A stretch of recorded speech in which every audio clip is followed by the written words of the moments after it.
Back here now on the Chip Shot Football Podcast to talk about our last review of one of the wild card games that we saw this weekend. Looking at another Saturday game between the Texans and the Chargers now, right?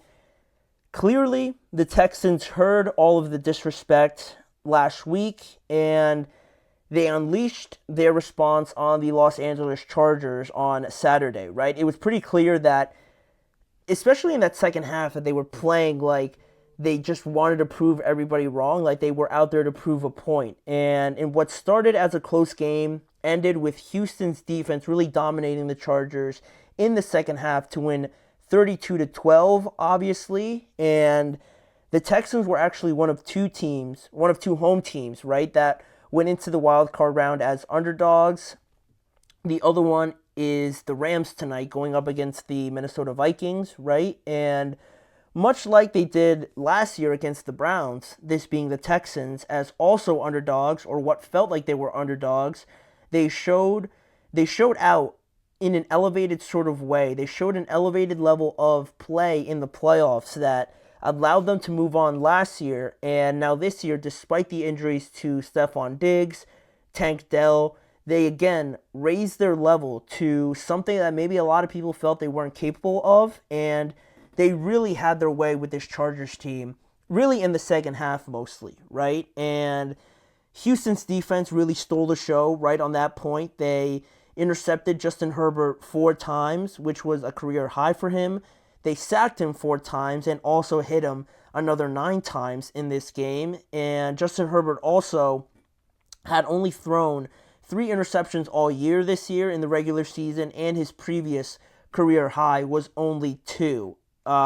So obviously, a very bad game for him just individually, but I think there's more there than just say Justin Herbert is overrated, right? I'm not ready to say that, but for this Chargers team, it was great to make the playoffs in Jim Harbaugh's first season there, back in the NFL and whatnot, but it's still, you can't get over another wild card loss, right? No playoff wins since 2018, and one of the things that I mentioned when I actually picked the Chargers to win was that it felt like they weren't the same old Chargers. But I think, I'll get into it later, but I think that's one thing about the playoffs that you can never really count out is the fact that it really shows you like who is who, what a team really is outside of maybe a good run during the season, a good record to start the year, a good run to end the year, something like that. In the playoffs, you really get a chance to see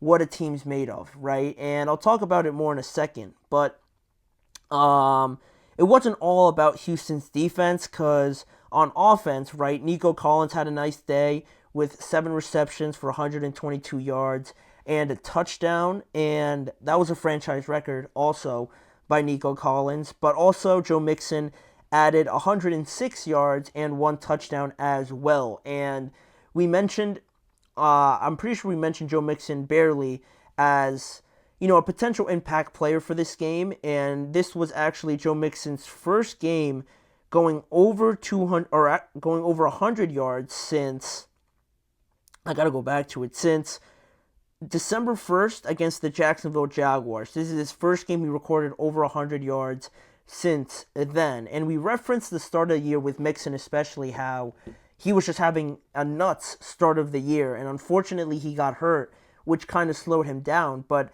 if you can have this Joe Mixon for these playoffs, it's definitely going to add so much to this team, obviously, right, without having Stephon Diggs and Tank Dell. So they got a good offensive boost there. And just overall in this game, the first half appeared to be going the Chargers' way because they forced a fumble on Houston's first drive, but they were only held to a field goal. And then in another point in the first half, they tacked on another field goal. And then it wasn't until there was about a minute left in the first half where Houston just got this great surge, just got this great drive going where it ended up being a touchdown to Nico Collins. And not only did they take the lead, but right after that, they forced the 3-and-out for the Chargers, and they even tacked on a field goal to make the lead 10-6 going into halftime, just completely flipping it with less than a minute to go in the half.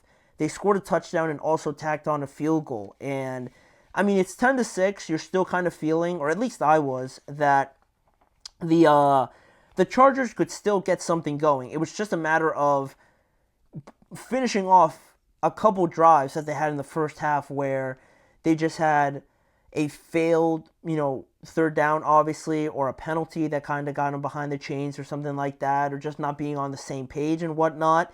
It just felt like they were a play or a drive away from getting one to connect, and that they would, would ease up, the ability to do that. But in the second half, obviously, it didn't go that way at all. Despite starting with another fumble by Houston, actually, it was Joe Mixon that fumbled. Houston's defense stepped up even more, and they held the Chargers in their 6 drives that they had in the second half. Houston's defense had 2 interceptions. They had a pick 6. They forced the Chargers to punt.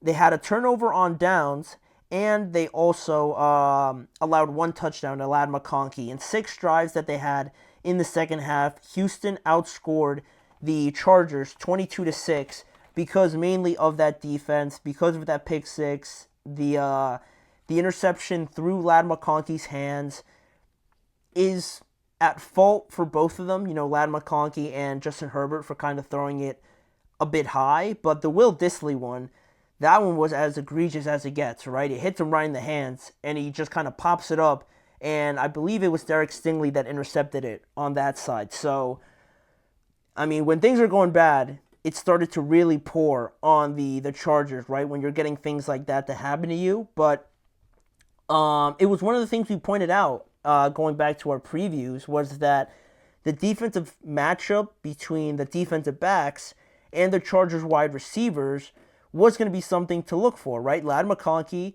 and Quentin Johnson essentially going up against Derek Stingley, a all-pro, Pro Bowl cornerback, and their young cornerback, Kamari Lassiter. Lassiter and Ladd McConkey were obviously teammates at Georgia, and respectively, they each had a fantastic game. Ladd McConkey had a great game, and Lassiter had an interception as well in this game, along with Derek Stingley. And I think for the most part, the defensive backs won this matchup, despite, like I said, Ladd McConkey having 9 receptions for 197 yards. Like, that's insane. And a touchdown.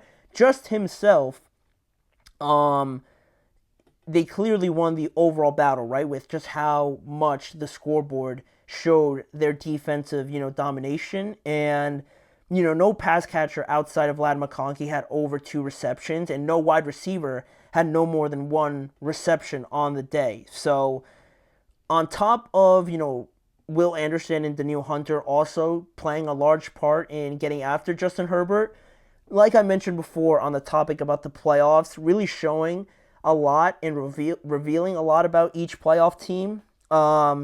It's a great chance for a team's kind of like deficiencies and their biggest flaws to really show in front of everybody, right? And it seems a little bit cruel, but there's no hiding, right? Like the lack of wide receiver, there's no hiding the fact that your run defense is really bad. There's no hiding that your quarterback maybe might not have as much experience as everybody else, right? There's no hiding any of that, right? In the playoffs, everything is kind of whittled out, and everything is shown in front of everybody on the biggest stage. And I thought that's what we saw with the Chargers, right? All year, it was about the run game. All year, it was about Justin Herbert being accurate and elevating these other guys around Ladd McConkey and, let's say, J.K. Dobbins, right, with their running game. But in the playoffs, like we mentioned, right, the good teams, the good defenses take something away and make you play a little bit out of your comfort zone, like the Texans clearly did, like the Ravens clearly did. They took away the run game in this matchup, right? The Chargers only had 50 rushing yards total between all their rushers, right? So the running game wasn't really there, so they had to pass the ball. And for as accurate as Justin Herbert has been all year, really, there was no hiding, right? The fact that they couldn't go to anybody else, clearly, outside of Ladd McConkey, right? They got after Justin Herbert. They made him double clutch a lot. They made him, be rushed in some of his throws, probably leading to the overthrow over Ladd McConkey and things like that. So there's no hiding any of that. And unfortunately, it was kind of, exposed during the first round of the playoffs. And, they just had nothing to turn to, right? With a lack of talent at the receiver spot, they were kind of helpless out there, right? Justin Herbert was trying to make throws. He was throwing it down the field, but nothing was connecting. So on that point, I think the Texans, if they play like this, they definitely deserve to move on. But for the Chargers, just on Justin Herbert, it doesn't look great, obviously, right? Throwing 4 interceptions, but still, I have to wait until I see another capable receiver for him. Because Ladd McConkey's obviously awesome, right? He looks to be like a great wide receiver for them going forward, but I need to see someone, just outside of like Josh Palmer, Quentin Johnston, it needs to be better at that spot, because when you're talking about matching up with some of the best, if your run game's not going to work, you need to go to your pass game at some point. And I mean, Justin Herbert tried, not to take away all the blame from him, because right, he threw some of those interceptions and the overthrow was on him, right? The deep ball down the field, right, was obviously underthrown that Derek Stingley intercepted, but it just needs to be a bit better there, right? They need to address that at some point in the offseason, and I can't label him overrated just yet, right? Because it's not like there's no other excuse for it. He doesn't have anybody else really to throw to, so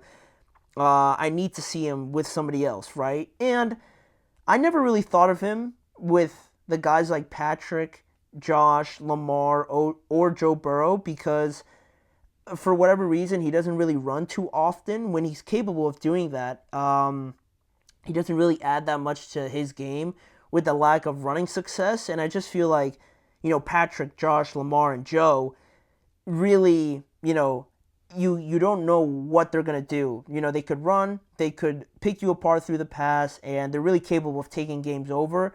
I feel like Justin is still lacking in that respect of his game, so I never really considered him one of those guys to begin with, right? I think he's like a tier below them, but he's capable of elevating even more, I think, if he has some more help around him. And I think with Jim Harbaugh, he obviously knows that. He understands that as a former quarterback as well, also playing for the Chargers. So they're going to get him that help. I feel like they're definitely going to attack that in the offseason. And if they do get that, I'm excited to see them still be in the playoffs, right? This is a good team, a good defense, and a good identity about them to be around the playoff scene for the foreseeable future. So the Texans are moving on, and speaking about moving on, we're going to have one of the last teams move on in the Monday night game here tonight between the Rams and the Minnesota Vikings. It was supposed to be played in Los Angeles, but because of the wildfires, obviously,